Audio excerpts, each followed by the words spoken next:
1 கொரிந்தியர் 3:3 பொறாமையும் வாக்குவாதமும் பேதகங்களும் உங்களுக்குள் இருக்கிறபடியால் நீங்கள் மாம்சத்துக்குரியவர்களாய் இருந்து மனுஷ மார்க்கமாய் நடக்கிறீர்கள் அல்லவா. மனுஷ மார்க்கம், தேவனுடைய மார்க்கம் இல்லை, மனுஷ மார்க்கம். அது 3 அம்சங்கள் இங்கே சொல்லப்பட்டிருக்கிறது. பொறாமையை பற்றி கடந்த தியானத்திலே சிந்தித்தோம். இன்றைய தியானத்தில் வாக்குவாதங்களை பற்றி சிந்திப்போம். விவாதிப்பது, கலந்து உரையாடுவது நல்லது, அது சரியானது.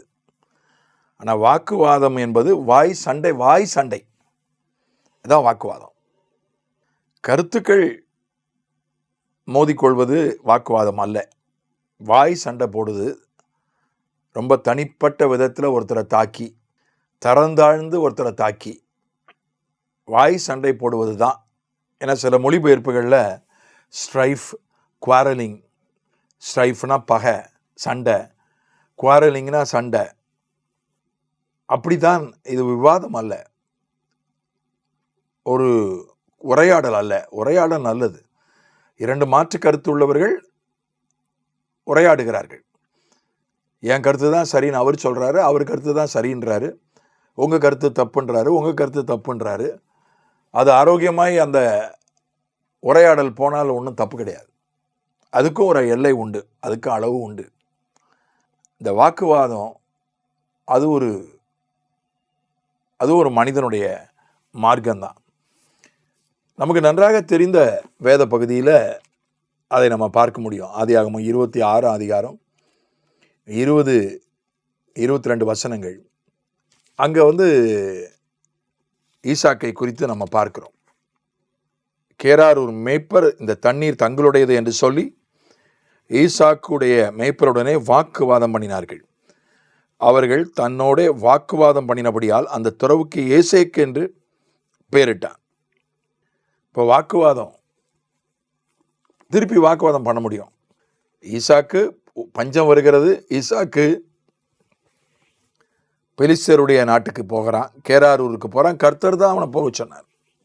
கர்த்தர் சொன்னார், எகிப்துக்கு போகாத, நான் சொல்லுகிற தேசத்தில் இரு என்று சொன்னார். கேராரில் இருக்க சொன்னார். இருந்தான். அந்த தேசத்திலே விதை விதைத்தான். கர்த்தர் அவனை ஆசீர்வதித்தார். அவன் ஐஸ்வர்யவானானான், விருத்தி அடைந்தான், பெரியவனானான். ஆடு மாடு வேலைக்காரர்களெல்லாம் பெருகினார்கள். அந்த நாட்டு பெலிஸ்தர்கள் அவன் மேலே பொறாமப்பட்டாங்க.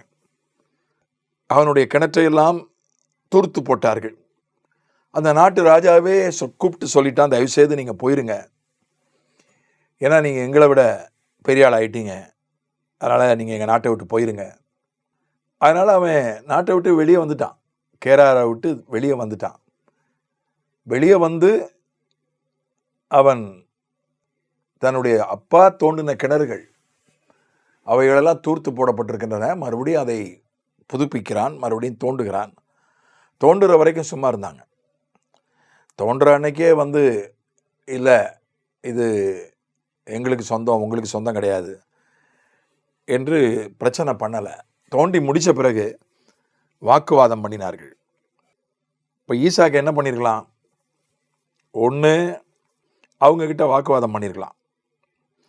ஐயா, நீங்கள் தான் உங்கள் நாட்டிலே இருக்க விடலை, நாட்டை விட்டே அனுப்பிட்டீங்க. நான் நாட்டுக்கு வெளியில் தான் இது எங்கள் அப்பா தோண்டின கிணறு, நீங்கள் அதை தூர்த்து போட்டீங்க, உங்கள் மேலே தான் தப்புது, எங்கள் அப்பா தோண்டின கிணறு, அதனால் நீங்கள் செய்கிறது சரியில்லை. ஒன்றுமே பேசலை, விட்டு கொடுத்துட்டான். விட்டு கொடுத்துட்டு மறுபடியும் ஒரு கிணறை தோன்றான். சரி, இனி இந்த பகுதியிலே கிணறு தோண்ட வேண்டாம், இந்த வட்டாரத்திலே தோண்ட வேண்டாம், இவனுங்க சண்டை தான் போடுவானுங்க என்று முடிவு பண்ணல. மறுபடியும் கிணறு தோன்றான். 21 வசனத்தில் அதை குறித்தும் வாக்குவாதம் பண்ணினார்கள். அதுக்கப்புறம் 3வதா ஒரு கிணறு தோண்டுகிறான். அதை குறித்து வாக்குவாதம் பண்ணவில்லை. 22 வசனம். ரெகோபோத்து என்று பெயரிட்டது அப்போது தான். ரெகோபோத்துனா என்ன? வாக்குவாதத்துக்கு விலகி போவது, அதுதான் ரெகோபோத்து. கர்த்தர் பெருக பண்ணுகிறார், பலுகும்படி இடம் உண்டாக்குகிறார்.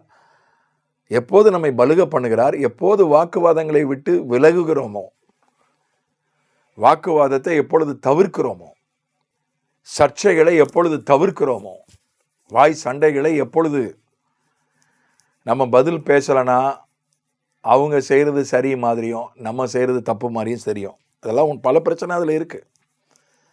நம்ம சுற்றி இருக்கிறவங்களாம் நம்மளை போட்டு நெருக்குவாங்க, உங்களை பற்றி தப்பாக சொல்கிறாங்க, நீங்கள் அமைதியாக இருக்கிறீங்களே.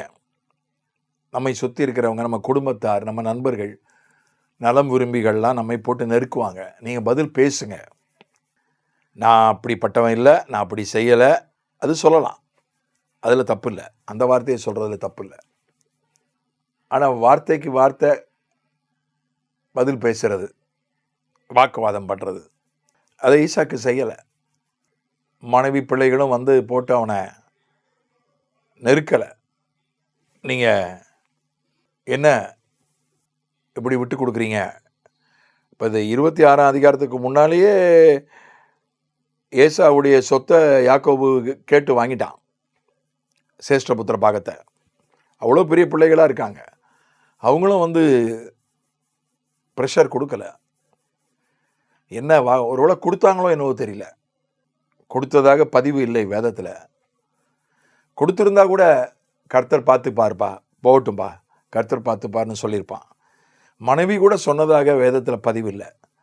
என்ன அவங்க பாட்டு, அது உங்கள் அப்பா காலத்து கிணறு, அது வேறு இப்போ வேறு கஷ்டப்பட்டு நீங்கள் தோண்டிருக்கீங்க, தோண்டின பிறகு வந்து அதை சொந்தம் கொண்டாடுறாங்க, வாக்குவாதம் பண்ணுறாங்க, அதை சும்மா விடக்கூடாது. அவன் அடுத்த கிணறு தோண்ட போயிட்டான். அப்போ தான் ஆண்டவர் அவனை பழுகுவதற்கு, அப்போது வாக்குவாதம் பண்ணலை. நாம் திரும்ப வாக்குவாதம் பண்ணாதான் அது வந்து முடிவடையாமல் போயிட்டே இருக்கும். அது ரொம்ப நீண்ட காலம் தொடரும் அந்த வாக்குவாதம். நாம் வந்து அமைதலாகிவிட்டால் சீக்கிரத்தில் அந்த வாக்குவாதம் முடிஞ்சிடும். 2 தடவை தான் வாக்குவாதம் பண்ணாங்க, 3வது தடவை வாக்குவாதம் பண்ணலை. அப்போது தான் அது ரெஹோபேத் பழுகுவதற்கு இடம் உண்டாக்கினார் என்று பெயர் சூட்டுகிறதை நாம் பார்க்கிறோம். அதனால் இன்னைக்கு வாக்குவாதங்கள், அதுவும் டாக் ஷோ என்கிற பெயரில் நிறைய வாக்குவாதங்கள் சமூக ஊடகங்களில் வர்றதை பார்க்குறோம். ஒருத்தரை ஒருத்தர் தனிப்பட்ட விதத்திலெல்லாம் தாக்கிக் கொள்கிறார்கள், தரங்கட்ட விதத்திலெல்லாம் தாக்கிக் கொள்கிறார்கள். அதை ஒரு பெரிய பரபரப்பு செய்தியாக சமூக ஊடகங்கள் போடுகிறது. ஆனால் அப்படி அல்ல. வாக்குவாதம் என்பது மனிதனுடைய வழி, அது தேவனுடைய வழி அல்ல.